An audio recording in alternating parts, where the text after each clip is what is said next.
ఘనపరిచినారంట. దివిలోన దూతలు పరిశుద్ధుడంటూ కొనియాడినారంట. బంగారు సామ్రాణి గోళములతో ఘనపరిచినారంట. దివిలోన దూతలు పరిశుద్ధుడంటూ కొనియాడినారంట. రాజులకు రాజంట, ప్రభులకు ప్రభువంట, బెత్లెహేము పురములోన పుట్టెనంట.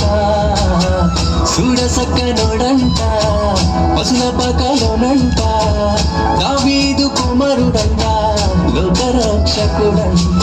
కనులారా ఓహో కనులారా ఆహ కనులారా సిద్ధము రండి బాలయేసుని, మనసారా కొనియాడసేనండి సిన్ని క్రీస్తుని. కనులారా సిద్ధము రండి